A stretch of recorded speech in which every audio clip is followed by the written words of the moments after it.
Amit Tandon, Managing Director at IIAS, is joining us right now on the phone line. Amit, good morning. Prashant here. Would you say the Sebi order, in the case of DLF, in a way is, I don't know if I should use the word unprecedented, but let me ask you, is it unprecedented? Sure, in a sense, it is. While we've kind of seen orders barring the CEOs and the chairman of some of the smaller companies, to my mind, when I think about it, it's probably one of the first time that they've passed an order of this magnitude with one of the Nifty companies, which is on the Nifty. So, yes, it is fair to say that it is unprecedented. Would you think this? So, I mean, they can't, promoters, a couple of executives, and the company itself can't engage in capital markets directly, indirectly, anyway for 3 years. That we know. Would this include REITs as well? Because there's been talk of that, right? DLF doing a REIT sometime? Look, to the extent that Sebi is the regulator for REITs, I think that will also come in the way. But we've kind of seen the statement from the company which said that they are examining the order and they will then pass, decide what the next course of action is. But my current read is, and that's on the basis of the fact that Sebi is the one who's regulating this entity as well as will be regulating REITs, that it will be a little bit difficult for them to access that market. Unless, of course, Sebi gives them some clarity. But it's a little bit hard to see that happening. You can't say that you can't access one market, but while I regulate you, you will access the other. Absolutely. So your understanding is this would include REITs as well, Amit, right? Absolutely. Right. And of course, now Sebi would appeal, go to SAT, and then from there it could go to the courts, etc., right? Look, I need to understand that sequence because this is the consequence of a decision which was taken in the court. So the Sebi investigation was following a court order. Earlier, so therefore, I'm not sure whether it can go back to the court at this stage. And if they do, then what is the process? So again, in that sense, also, this is a little bit unprecedented. So they have already gone to the court in the first instance, and the investigation followed a court order, just to repeat myself. Yes. I just request you to stay on with us for about a couple of minutes. We're hitting market open, so I'd just like to read out prices. And, you'll have the DLF stock opening up as well. Okay, 15% straight off. Let's just put the DLF stock up and see what's happening there. Nifty is up 40, Sensex is up 160 odd points or so. DLF is down 20%. DLF is down 20% on the NSE. So $119 straight away on the stock. So that's about 500,000 shares, almost 492,000 shares, 613,000. So yes, there is activity. Almost 1 million shares already on the NSE. 17.5% lower on the NSE. BSE is down 15. It's almost as if it's frozen at about 15% lower on the BSE. But the NSE is showing prices vary quite a bit. Okay, BSE is now 17 as well. That's a big 25 rupee cut on a DLF straight off.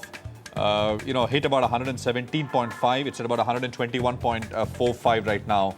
And volumes are already 1.5 million shares on the NSE. So that's DLF for you. That's the big one, big stock, and the big story that we are tracking here. Just coming back to you, we've got, Hero MotoCorp down 1, BPCL down 1, Cipla down 0.5%, Dr. Reddy's down about 0.5% as well. So these are stocks which are lower. Coal India is up 2%. IndusInd Bank has seen a few upgrades. Stocks up 1.7. BHEL is up 1.5. Bajaj is up 1.5. Bharti is up about 1.33%. Reliance Industries, which reported better than expected numbers, is up about 12 rupees. That's about 1.25% on RIL. So that's what you have. DLF 18.3, 27% lower on it. Right. 27 rupees lower. Right. I think we should just go back to the DLF story. Amit Tandon is there with us. DLF down, as we were saying, to its the recent low was about 120 rupees. That's where it's currently trading. Actually going below that at 119 right now. Mr. Tandon, the SEBI's writ, does it stay only with listed companies or even those who are assisting listed companies? Because if one looks at the IPO, it was vetted by some of the top merchant bankers. So the SEBI can only take action against listed companies or also those who assist in the IPO process? Well, this is a tricky one, but for SEBI to act, actually, in a sense, they could always turn around and, well, two things. One is the fact that the merchant bankers, of course, are regulated by SEBI. But coming to the others, they could always turn around and tell listed companies that, look, these are lawyers which we are not comfortable with, or these are law firms which need to be avoided. But we'll have to wait and watch. Some of these things is, of course, the view here is that, look, what they did was could be correct in law, but in terms of spirit, it was completely off the radar. So for those of your watchers who've kind of not seen or not read the judgment, what SEBI did was what DLF did was they actually transferred the shareholdings in these companies which are in question to the wives of some of their employees. And when SEBI investigated, they found that, the bank accounts weren't changed, the directors weren't changed, the signatories weren't changed, which is what seems to have incensed SEBI.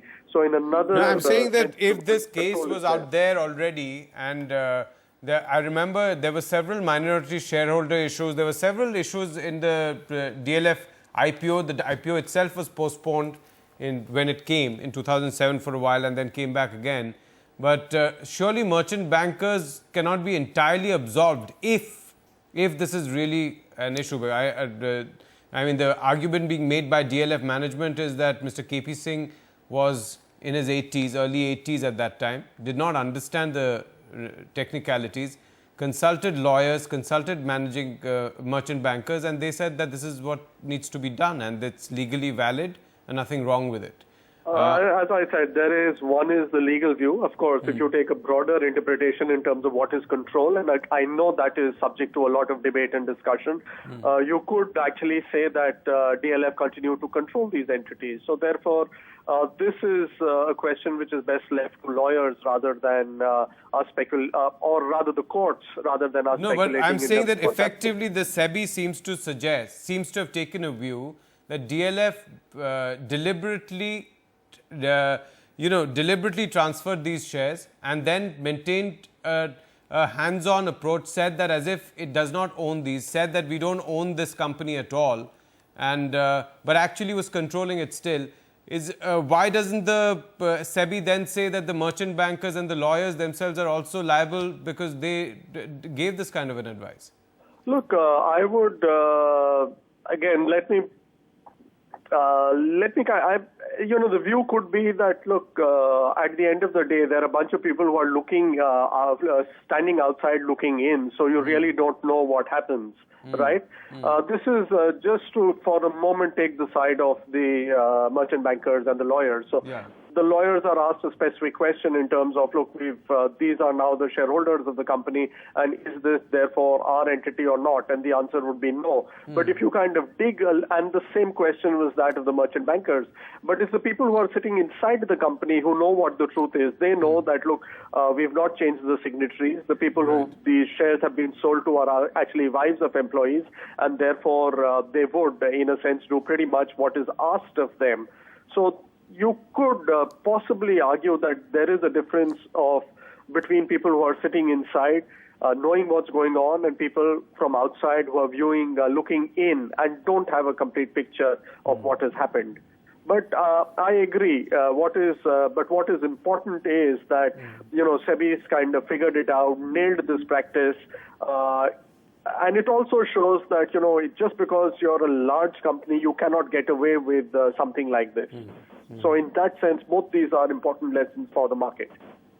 Yes, and thank you so much for joining us, Mr. Tandon.